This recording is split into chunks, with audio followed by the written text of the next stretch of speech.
Խոզի միս ուտելն արգելված է ըստ Աստվածաշնչի,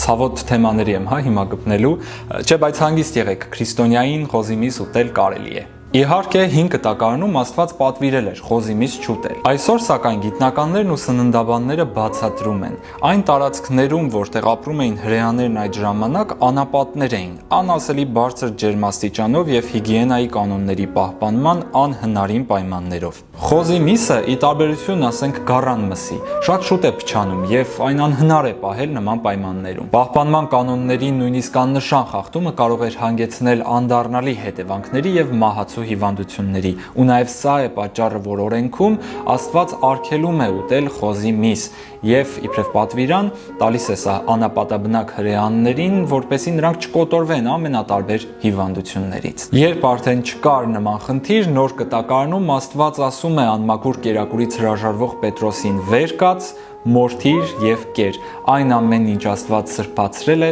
դու պիղծ չհամարես։